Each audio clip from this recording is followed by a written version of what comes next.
Yes बच्चों, हम पढ़ रहे थे हमारी पाठ्य पुस्तक बसंत भाग 2 से पाठ 9 जिसका नाम है चिड़िया की बच्ची। इसके राइटर जैनेंद्र कुमार जी हैं।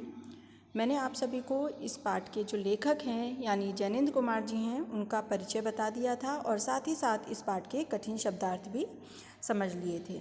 आइए अब इस पाठ का सार समझते हैं। जैसा कि मैंने आप सभी को पहले ही बता दिया था कि ये क्या है, कहानी है।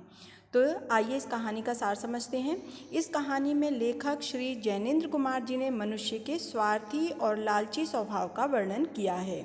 मतलब कि व्यक्ति मनुष्य जो है अपने स्वार्थ के लिए, अपने लालच के लिए जो है किसी को भी अपना गुलाम, अपना अधीन बनाने से पीछे नहीं हटता।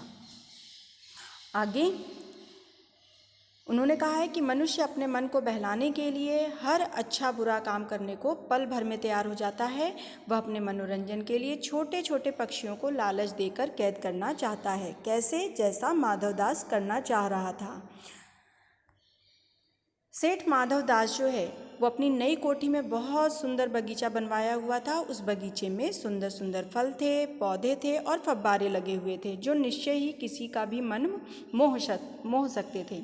शाम के समय वो क्या करता, कोठी के चबूतरे पर तख्त डलवा कर, तख्त मीन्स लकड़ी का एक पलंग जैसा होता है, उसको वो डलवाकर मनसद मीन्स जो तकिए गोल वाला पिलो होता है उसके सहारे बैठकर बगीचे की सुंदरता का आनंद लेता था। उस बगीचे की सुंदरता को निहारता रहता था।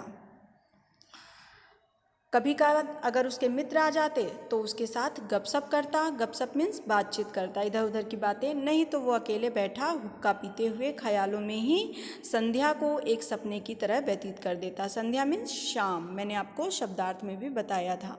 ठीक है, तो वो ख्यालों की तरह उस शाम को क्या करता, बिता देता। व्यतीत मतलब बिता देता था।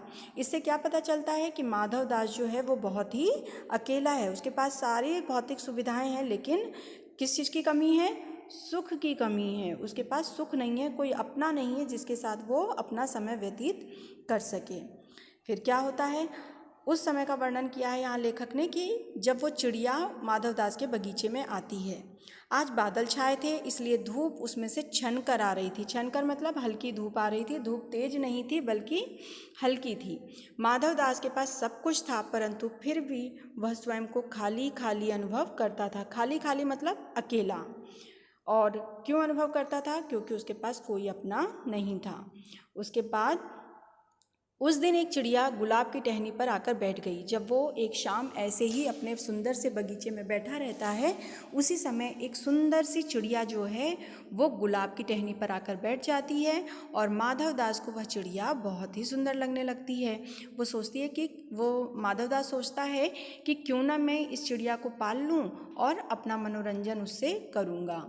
और यहाँ पर उस चिड़िया की सुंदरता का वर्णन किया गया है। उसकी गर्दन कैसी है? लाल है और गुलाबी थी। किनारों से वह नीली पड़ गई थी। पंख बहुत चमकदार थे। उसके शरीर पर विचित्र चित्रकारी थी। विचित्र का मतलब होता है अद्भुत या अनोखा। ठीक है, अद्भुत या अनोखा। आगे देखिए, चिड़िया उस बगीचे में आकर बहुत खुश थी क्योंकि वो बगीचा उसको भी सुंदर लग रहा था। कभी उछलती, चहचहाती और फुदकती रहती। माधवदास चिड़िया की सुंदरता और चंचलता में खो गया, मतलब उसको देखता ही वो रह गया। उसके बाद क्या होता है, वह चिड़िया से बात करता है कि वह बगीचा उन्होंने उन लोगों के लिए ही बनवाया है। माधवदास बात करता है और उससे कहता है कि वो बगीचा जो है, ये बगीचा जो उसने बनवाया है जिसमें फव्वारे, तरह तरह के फूल, तरह तरह के फल लगे हैं, वो उसने उन लोगों के लिए ही बनवाया है ताकि वो लोग यहाँ पर आ सके। चिड़िया माधवदास की बात सुनकर संकोच में भर गई। संकोच का मतलब होता है कि थोड़ा हिचकिचा जाना। ठीक है, उसने कहा कि वह तो सांस लेने के लिए रुक गई थी। सांस मतलब उड़ते उड़ते वह थक गई थी तो थोड़ा सा यहाँ पर आराम करने के लिए वो रुक गई थी। फिर क्या होता है, माधवदास ने उससे कहा कि यह बगीचा उसका है, वह यहाँ रुक सकती है। सेठ की बात सुन चिड़िया थिरकना भूल गई। थिरकना मीन्स नाचना। वो कभी फुदक रही थी ना, कभी इस डाली पर, कभी उस डाली पर, कभी थोड़ा सा दौड़ उड़ती, तो ये थिरकना मतलब वो खुश थी।